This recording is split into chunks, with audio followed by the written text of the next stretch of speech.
The forest remembers you.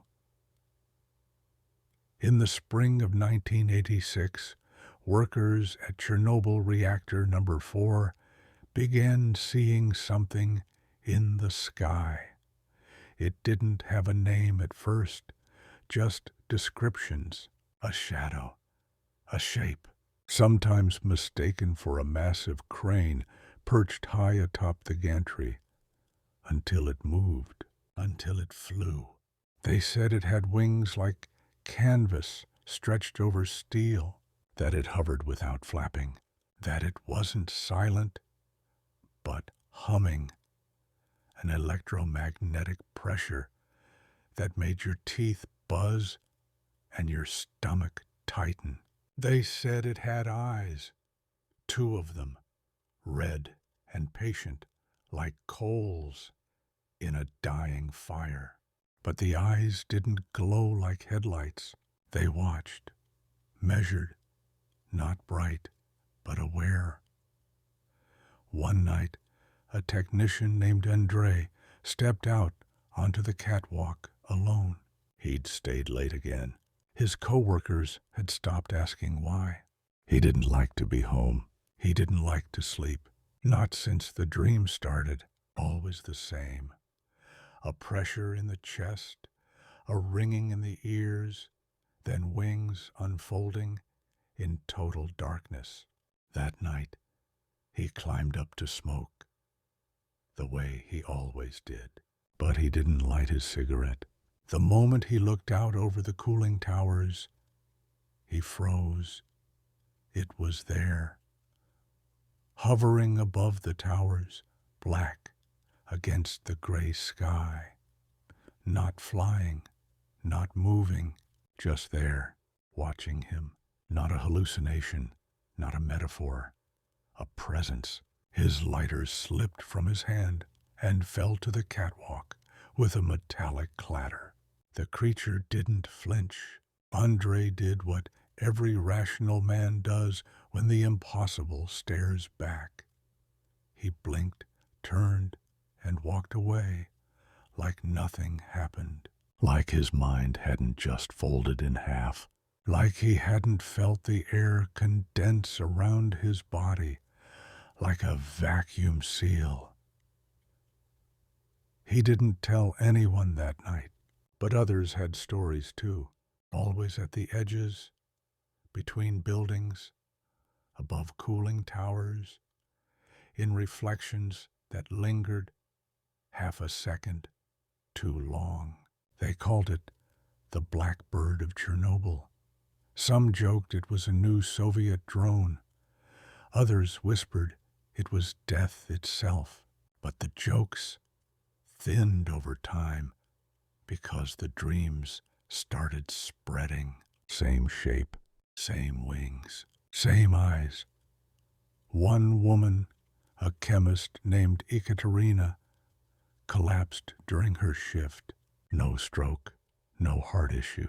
She said she'd woken up choking, not on smoke, but feathers, not real ones, symbolic, heavy, the way you feel in a dream when something ancient stands behind you and waits for you to turn around. By mid-April, the fear had become background radiation.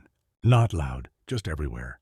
People felt watched, like the facility itself had grown eyes, like the air had developed preferences. And then it happened. April 26th, 1:23 a.m., a routine safety test became a chain reaction. Pressure rose.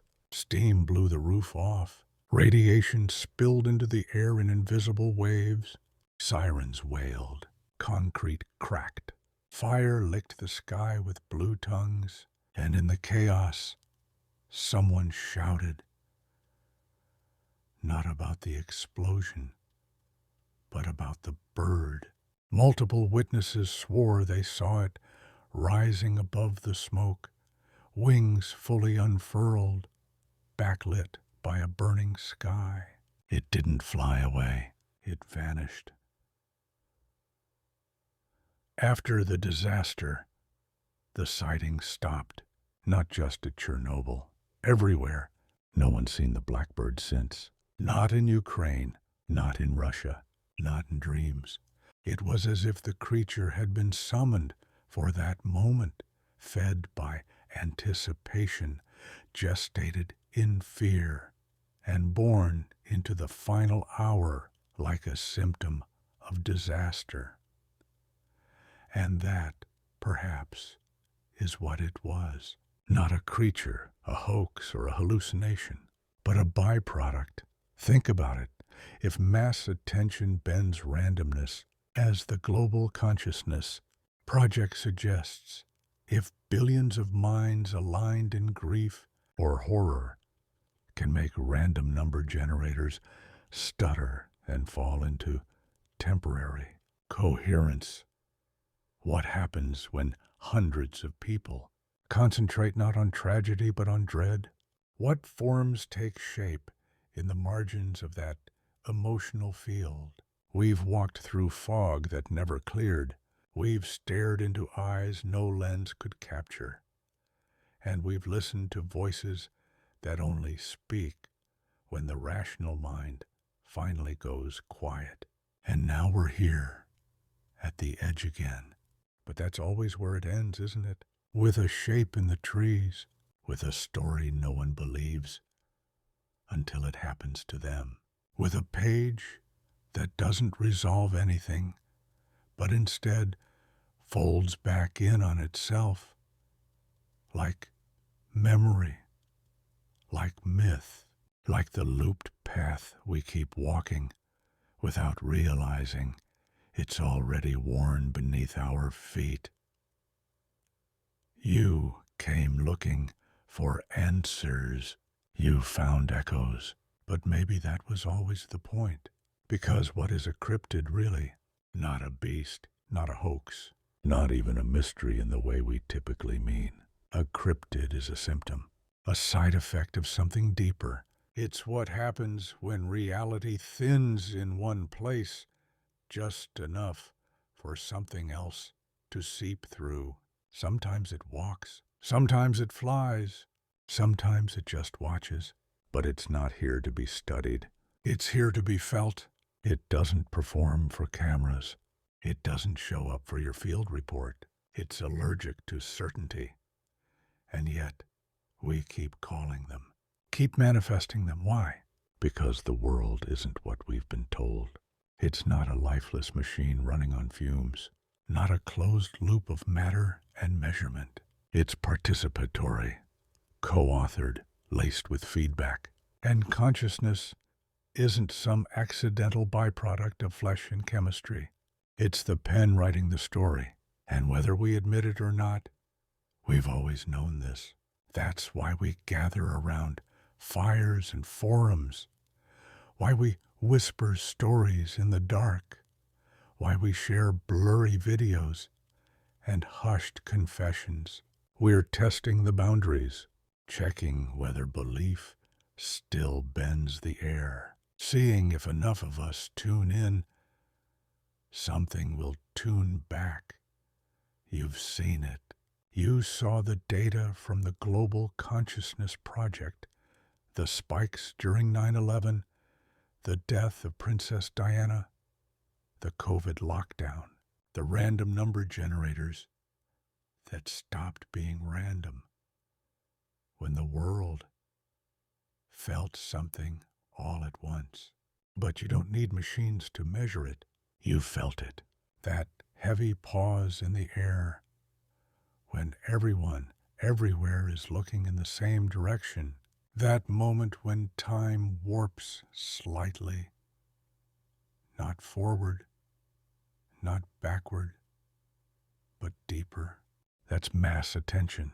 That's focus as force. And cryptids, they cluster beneath it. They're born not despite the stories, but because of them. Some might call that disappointing. To say Bigfoot's not real, just conjured up by people like you But what's more real than the mind? What's more powerful than billions of minds tuned like radios to the same strange frequency? What's more worthy of awe than the possibility that we're dreaming reality into form every time we gather around the myth? We've always understood this instinctively. That's why we fear the dark, but keep walking into it. That's why we laugh off the unknown while secretly hoping it follows us home. Because in a world increasingly drained of mystery, cryptids are the last things that still feel wild, still feel untamed, still feel real. They don't just haunt the forest, they haunt the feed. They haunt that part of you that's still paying attention, the part that notices when the world slips, when time echoes, when a headline feels like déjà vu and a shadow moves against logic. They haunt the places where the myth fights back, where the copy glitches, where the wallpaper peels, and something breathes underneath.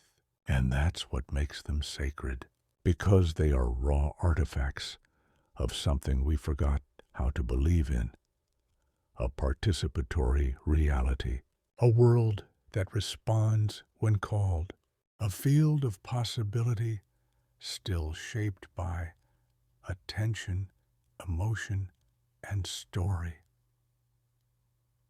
We don't just see cryptids, we generate them, consciously, unconsciously, collectively. They're belief loops with claws. They are collective dreams with footprints. They are the long shadow of a question we're too afraid to ask aloud. What if we never stopped creating the world with our minds? What if the act of focusing, of fearing, hoping, obsessing, is enough to bring something through? What if the form doesn't matter, only the moment of formation?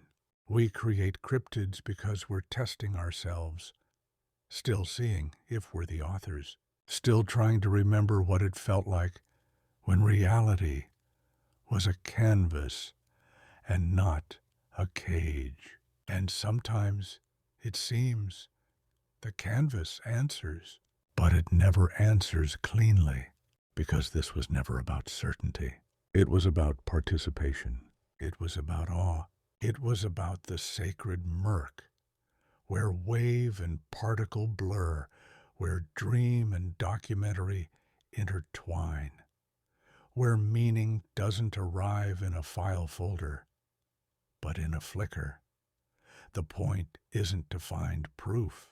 The point is to recognize the act of looking as a kind of creation, to realize that, on some level, we were never mere spectators.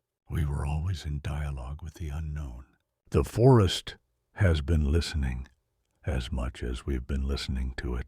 The forest, literal and metaphorical, remembers you.